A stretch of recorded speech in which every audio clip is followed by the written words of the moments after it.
Hello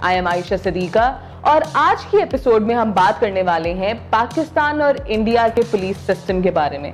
ہم ان دونوں کو کمپیئر کریں گے, ان دونوں کی سملیرٹیز کو, اور کس طرح سے انڈیپینڈنس جو کہ دونوں ملکوں نے انگریزوں سے اکٹھے حاصل کی, اور کس طرح سے پری پارٹیشن پولیس سسٹم تھا اور آج کا پولیس سسٹم ہے دونوں ملکوں میں. سب سے پہلے بات کرتے ہیں کہ دونوں ملکوں میں سچویشن کس طرح سے ہے کرائم کی. ہم سب کو معلوم ہے کہ پاکستان اور انڈیا دونوں ملک ہی ٹیررزم کے شکار رہے ہیں, کچھ زیادہ کچھ کم. سنس 2007-2008 پاکستان نے بہت زیادہ ٹیررسٹ ایکٹیویٹیز کو فیس کیا ہے, اور ایک وار اگینسٹ ٹیررزم کے بعد ملک کو محفوظ بنایا گیا. سملرلی انڈیا میں بھی وقتاً فوقتاً ٹیررسٹ ایکٹیویٹیز ہوتی رہی ہیں. اس کے بعد اگر ہم بات کریں اسٹریٹ کرائمز کی, تو بینگ انڈیا کی پاپولیشن بینگ مچ مور 4 times 5 times more than Pakistan, تو obviously وہاں کا کرائم ریٹ جو ہے پاکستان سے بہت زیادہ ہے. اور لیکن اگر ہم لوگ پاپولیشن ریشو کے حساب سے بات کریں تو پاکستان بھی تقریباً برابر ہی آتا ہے انڈیا کے. پبلک آرڈر جو کہ سب سے امپورٹنٹ کام ہے پولیس کا انشور کرنا, that has deteriorated with time. So 2015 کی اگر ہم بات کریں تو 2015 میں the public order was much better than it is today, or we can say it was because جو ریسرچ ہوتی آ رہی ہے ہمارے پاس, جو ڈیٹا موجود ہے اس کے حساب سے it has been deteriorating with time. So this is something very alarming. یہ ایک بہت alarming situation ہے, because ہونا تو یہ چاہیے کہ جیسے جیسے ہم آگے موو کریں, جیسے جیسے سال گزرتے جا رہے ہیں, اس کے ساتھ ساتھ حالات بہتر ہونے چاہیے, اس طرح سے پبلک آرڈر میں امپروومنٹ آنی چاہیے. لیکن ہو یہ رہا ہے کہ اس میں ڈیٹیریوریشن نظر آ رہی ہے. Now coming to the comparison. So gender related violence is increasing in Pakistan. The number of cases being registered are more than ever. Probably اس لیے کہ اب کھل کے لوگ اس کے بارے میں بات کرنا شروع ہو گئے, اب کھل کے اس کو رجسٹر کرنا شروع ہو گئے ہیں, but still the cases are increasing day by day.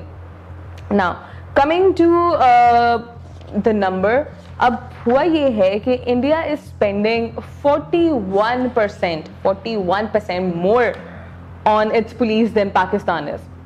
So Punjab, let's take the example of Punjab, because Punjab ایک ایسا صوبہ ہے جو کہ دونوں ملکوں میں موجود ہے. اب پاکستان کے پنجاب کی آبادی انڈیا کے پنجاب کی آبادی سے کافی زیادہ ہے. پنجاب, پاکستان کے پنجاب میں 110 ملین لوگ ہیں, اور پاکستان بجٹ لگا رہا ہے 0.87 بلین روپیز اس کے اوپر. سملرلی انڈیا کے پنجاب کی پاپولیشن ہے 27 ملین, جسٹ 27 ملین, اور وہ لگا رہے ہیں 0.47 بلین روپیز. ٹھیک ہے, 27 ملین لوگوں کے اوپر تقریباً ½ بلین روپیز لگائے جا رہے ہیں, اور 110 ملین لوگوں کے اوپر بھی ½ بلین روپے جو ہیں اس کا بجٹ لگایا جا رہا ہے اس کی پولیس کے اوپر, اس کی پولیس کے ریفارمز کے اوپر, پولیس کی ٹریننگ کے اوپر, پولیس کے کام کے اوپر.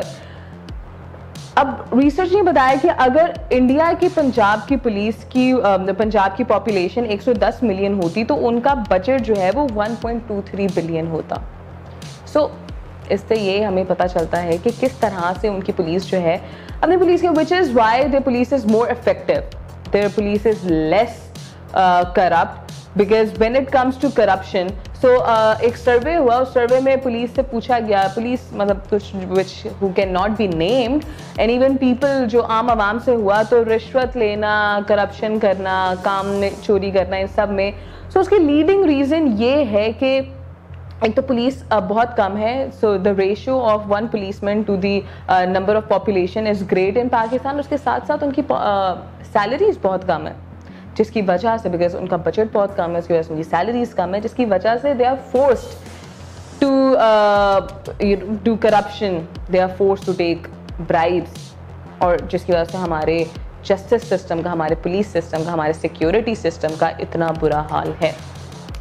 سملرلی اگر یہاں پہ ایک کانٹیکٹ سے باہر جا کے میں ایگزامپل دوں تو لنڈن پولیس اسپینڈ کرتی ہے 6.56 بلین